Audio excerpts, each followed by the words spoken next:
Shalom, kasih karunia dan damai sejahtera dari Tuhan Yesus ada dalam kehidupan saudara semua. Sahabat Petra FM yang dikasihi Tuhan, hari ini kita berjumpa kembali dalam Renungan Embun Pagi. Renungan didasarkan dari Kisah Para Rasul 9, ayat 1 sampai dengan 20. Sebelum kita merenungkan sabdanya, saya Pendeta Gunawan Adi Prabowo dari Gereja Kristen Jawa Sari Mulyo Yogyakarta mengajak saudara untuk menyatukan hati di dalam doa. Bapa dalam sorga, kami mengucap syukur atas setiap kasih dan anugerah yang Engkau nyatakan sepanjang kehidupan kami. Kami mengingat dengan baik bagaimana kekuatan, pertolongan, dan topangan kuasa-Mu telah menyelamatkan, sehingga keberadaan kami saat ini menunjukkan bahwa Engkau hidup, ya Tuhan Yesus. Karena Engkau hidup, ya Tuhan, maka kami meyakini pemeliharaan kasih-Mu kekal menyertai kami, khususnya kebenaran sabda-Mu yang hendak kami renungkan bersama. Inilah tanda kehadiran-Mu yang senantiasa menyatakan pengharapan dan kuasa atas kami. Maka berfirmanlah, ya Tuhan Yesus, kami siap mendengar dan melakukannya. Dan kami mohon ampun, ya Tuhan Yesus, atas setiap dosa yang sudah kami lakukan. Kami percaya Engkau, ya Tuhan Yesus, memberikan pengampunan kepada kami. Dan hanya di dalam nama dan kuasa-Mu, ya Tuhan Yesus, kami naikkan doa ini dengan berserah dan percaya. Amin. Kisah Para Rasul 9, ayat 1 sampai dengan 20.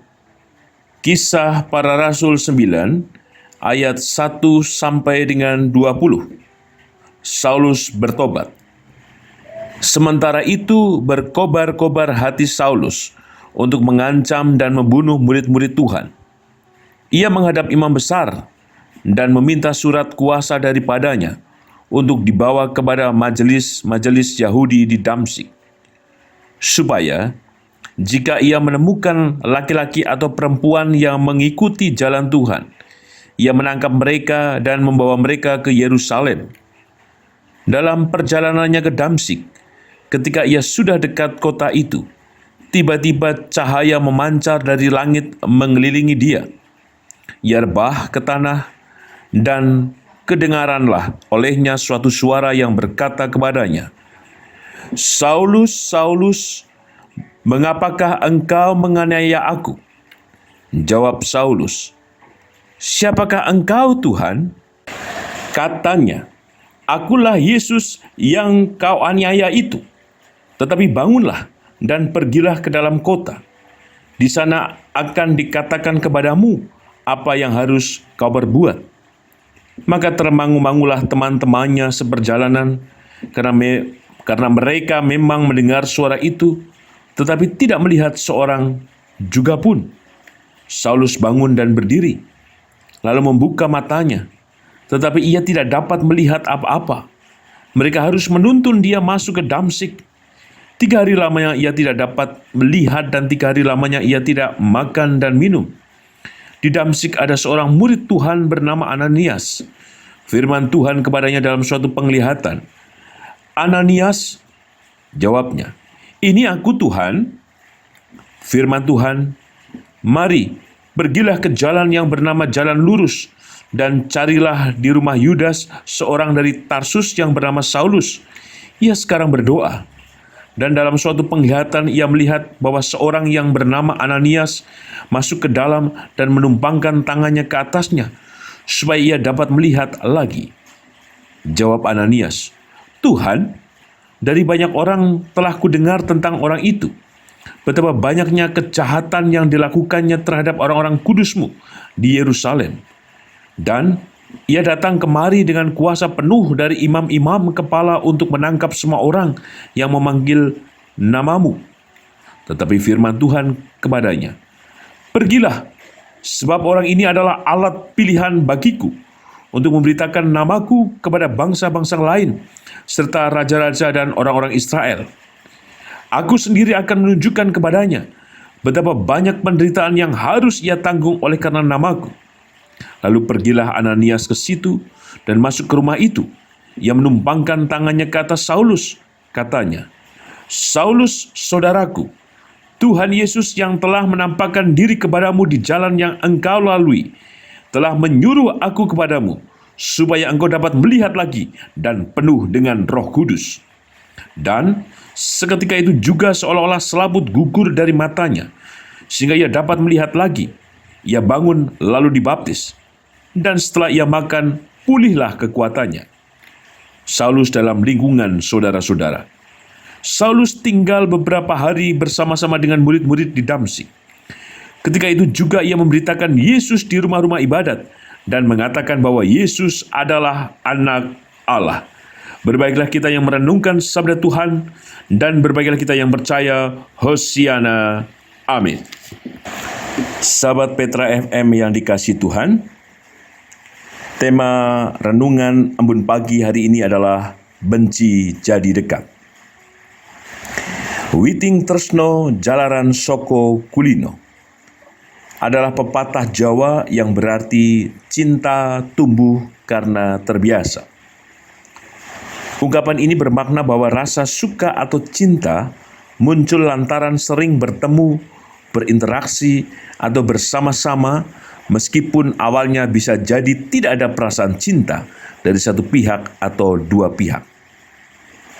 Pepatah ini beserta dan penjelasannya saya peroleh dari AI melalui searching di Google. Pepatah yang tentu saja menegaskan pada upaya dan peringatan. Artinya sebagai upaya, maka ada yang diperjuangkan untuk mendapatkan sang dambaan hati. Perjuangan tersebut dilakukan dengan membangun intensitas perjumpaan, agar komunikasi dan relasi terbangun. Sisi yang lain, sebagai peringatan, artinya karena intensitas komunikasi dalam perjumpaan tersebut justru bisa membangun relasi yang tidak tepat. Contoh, pada kasus-kasus perselingkuhan. Pepatah tersebut juga bisa membuka pintu untuk membuat konstruksi baru dalam cara pandang, pilihan, sikap hidup, perilaku, lisan, dan tindakan seseorang. Hal baru inilah yang menjadi potensi seseorang bisa berubah. Mungkin kita pernah mengalaminya. Artinya, secara pribadi perubahan itu terjadi atas kita. Sebagai contoh, kita biasa makan mie ayam. Maka mau tidak mau kita belajar untuk memakai sumpit. Padahal, sumpit bukanlah alat bantu yang biasa kita gunakan untuk menikmati bakmi Jowo. Tetapi karena kita seperti dipaksa untuk menggunakan sumpit, maka kita mencobanya. Dan pada akhirnya menjadi kebiasaan yang wajib kita lakukan ketika kita makan mie ayam. Firman Tuhan yang kita renungkan sangat menarik, terutama terhubung dengan membangun kebiasaan melalui witing tresno jalaran soko kulino. Saulus dalam bentukan tradisinya memiliki sikap hidup dan cara pandang yang merendahkan para pengikut Tuhan Yesus.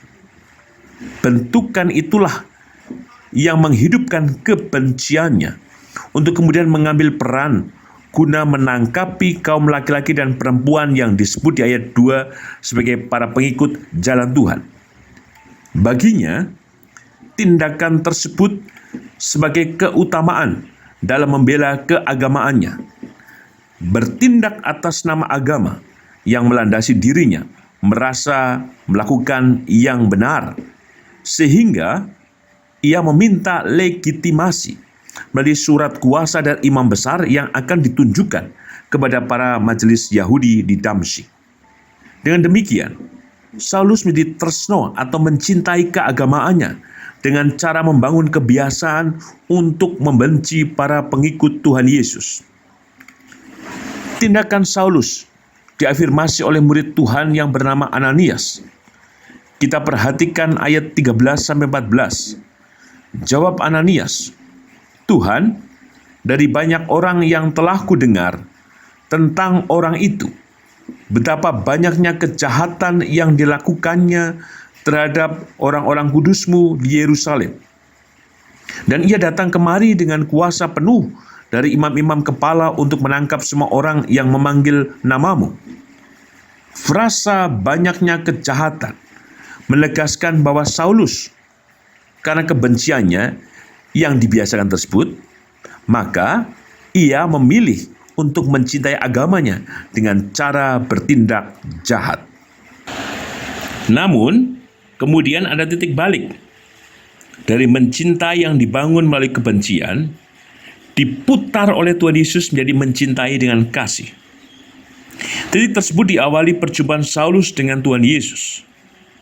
Perjumpaan tersebut menjadi pengalaman imannya, bahwa ia bukan apa-apa dan bukan siapa-siapa. Kuasa Tuhan Yesus ditunjukkan dengan cara ia tidak melihat selama 3 hari. Dan ia kembali bisa melihat ketika salah satu yang direncanakan itu akan menangkap para pengikut Tuhan Yesus, yaitu Ananias. Justru Ananias inilah yang dipakai Tuhan Yesus untuk menyembuhkan dirinya. Ini sangat ironis. Orang yang hendak ditangkap, dibinasakan, justru diutus Tuhan, dipakai Tuhan untuk memulihkan dirinya. Dan titik balik inilah yang kemudian jika kita perhatikan di ayat yang ke-20. Ketika itu juga ia memberitakan Yesus di rumah-rumah ibadat dan mengatakan bahwa Yesus adalah Anak Allah. Dari membenci pada akhirnya mengasihi. Dari membenci pada akhirnya mengakui. Dari membenci pada akhirnya percaya dan memberitakan tentang Tuhan Yesus yang adalah Mesias itu sendiri. Maka pesan apa yang bisa kita terima dari Kisah Para Rasul 9 ayat 1 sampai 10, ayat 1 sampai dengan 20 dalam tema benci tapi dekat. Yang pertama, kita perhatikan ayat 3. Dalam perjalanannya ke Damsyik, ketika ia sudah dekat kota itu, tiba-tiba cahaya memancar dari langit mengelilingi dia. Firman Tuhan ini menegaskan kepada kita bahwa kasih Tuhan Yesus terjadi untuk seluruh umat manusia, baik yang percaya kepadanya atau yang membencinya. Frasa cahaya memancar dari langit adalah kehadiran Tuhan yang senantiasa terjadi atas hidup kita. Maka Tuhan sesungguhnya tidak menginginkan kita memiliki kejahatan dan kebencian. Ia berkenan agar hidup kita dekat dengannya, sehingga hanya kasih-Nya yang kita rasakan dan yang membentuk hidup kita. Dan semua ini kita perjuangkan dengan membangun kebiasaan-kebiasaan hidup yang berkenan dan berdasar pada kehendak dalam firman-Nya. Pesan yang kedua, kita perhatikan ayat kelima. Jawab Saulus, "Siapakah engkau, Tuhan?" Katanya, "Akulah Yesus yang kau aniaya itu." Firman ini menghidupkan kita semuanya. Karena Tuhan Yesus memberi teladan bagaimana mengasihi yang benci kepadanya untuk menjadi dekat. Tuhan tidak membinasakan Saulus, namun ia mengizinkan Saulus merasakan kuasanya. Maka bagian kita adalah meneladan apa yang dinyatakan Tuhan Yesus. Sekalipun bisa jadi kita dibenci, dijauhi, dianggap aneh, tidak mutu, dianggap tidak penting, dan lain sebagainya. Namun wartakan kasih kepada mereka semuanya. Berikan pengampunan, memberi sapaan, bersalaman, tidak menyingkir ketika bertemu, tidak mencari teman untuk mengeroyok, tidak membalas dengan fitnahan baru. Dengan menaburkan kabar baik, maka yang benci dan jauh menjadi cinta dan dekat. Tuhan Yesus memberkati saudara semua. Amin. Mari kita menyatukan hati di dalam doa. Bapa yang penuh kasih, kami mengucap syukur untuk kebenaran sabda-Mu. Kami dimampukan untuk terus menghayati bahwa sesungguhnya cahaya kasih-Mu senantiasa bersinar di dalam kehidupan kami. Engkau memampukan kami untuk terus dekat dalam kuasa-Mu yang menyelamatkan dan memberi berkat. Tolonglah kami Tuhan, bila kami merasakan cinta dan kuasa-Mu itu yang senantiasa menjadi pengharapan kehidupan kami. Karena kami memiliki pengharapan Maka kami percaya Tuhan Engkau hadir secara khusus dalam kehidupan hamba-hambamu, khususnya di GKJ Sarimulyo. Kami percaya Tuhan Engkau memberkati kehidupan Ibu Tugira Sariman, Ibu Rusmiati Suharti, Bapak Priyono, Ibu Murjangkung, Ibu Endang Karno, Ibu Kun Mariatin Subarti, Bapak Saharun, Bapak Badri Benyamin, Ibu Sadi Budi Santoso, Bapak Christian Dauriwu, Bapak Elias Sariman, Bapak dan Ibu Sunarto Saputro, Ibu Mardi Utomo, Ibu Yatmiartini Rusti, Ibu Sri Suwarsi Rahayu, Ibu Ami Birowo, Anak Amoresia, Ibu Sri Utami Suprapto, Bapak Sulistianto Biaki, Bapak Cahyo Muntadi, Saudari Dita M. Kristanti, Ibu Indira Puspasari, Bapak Warsito Utomo, Ibu Endang Joko Triyono, Ibu Ana Rosalia, Ibu Martini Endah Rasdiman, Bapak Edwin Krusma Yulianto, Bapak Pendeta Emeritus Dwedi Nugroho, Ibu Rustiti Stelningsih, Ibu Erni Tanesip, Bapak Hadi Wahyono, Bapak Dr. Slamet Sunarno, Anak Nasya Alana,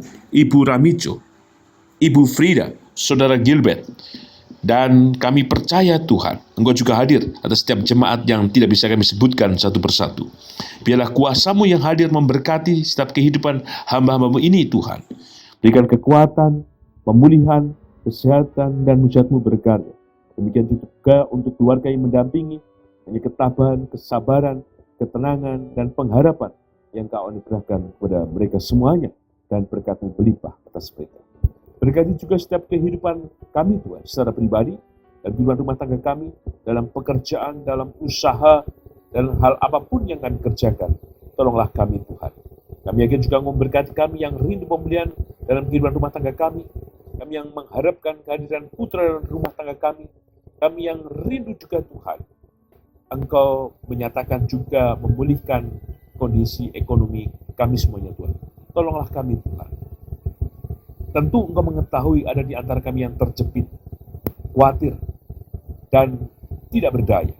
Kami yakin Tuhan, kuasa-Mu itulah yang menyatakan mujizat atas kami.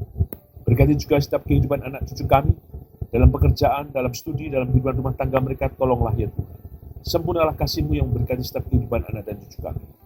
Khususnya, anak kami di tingkat sekolah dasar, sekolah menengah pertama, dan sekolah menengah atas, yang menempuh ujian, tes kemampuan akademik nasional dan tes kemampuan akademik daerah, atau hendak memasuki perguruan tinggi. Berkati Tuhan setiap kehidupan anak dan cucu kami. Sempurnalah kasih-Mu yang menolong, dan kuat kuasa-Mu yang menyatakan mujizat, sehingga dalam segala persiapan yang mereka lakukan, memberikan hikmat, kepandian, kecerdasan, dan kesehatan. Kami yakin keselamatan-Mu hadir dalam kehidupan anak dan cucu kami Tuhan. Berkatilah mereka. Demikian juga jika di antara anak kami setelah selesai dari sekolah menengah atas dan tidak melanjutkan ke perguruan tinggi, tapi hendak bekerja, tolonglah Tuhan. Hanya kuasa-Mu Tuhan yang berlimpah, sehingga mereka boleh memperoleh lapangan pekerjaan, sekalipun di tengah situasi yang tidak gampang untuk mendapatkan. Kami juga berdoa untuk setiap kehidupan bergereja dimanapun kami Tuhan menghidupinya. Kami percaya Tuhan memberkati setiap kehidupan bergereja. Kami yakin kuasa-Mu nyata dan berkat-Mu senantiasa hadir. Kami percaya memberkati bangsa dan negara kami Indonesia, dan kami percaya sekalipun ada peperangan beberapa negara yang terjadi antara negara dan juga terjadi beberapa negara. Kami percaya Tuhan, Engkau terus memulihkan bumi ini. Damai sejahtera-Mu yang menyelamatkan, dan dalam damai sejahtera-Mu Tuhan yang menyatakan perdamaian itu sendiri. Maka tolonglah Tuhan, kami percaya Engkau hadir. Di dalam nama dan kuasa-Mu ya Tuhan Yesus, Sang sumber kehidupan dan keselamatan, kami naikkan doa ini dengan berserah, bersyukur dan percaya. Amin.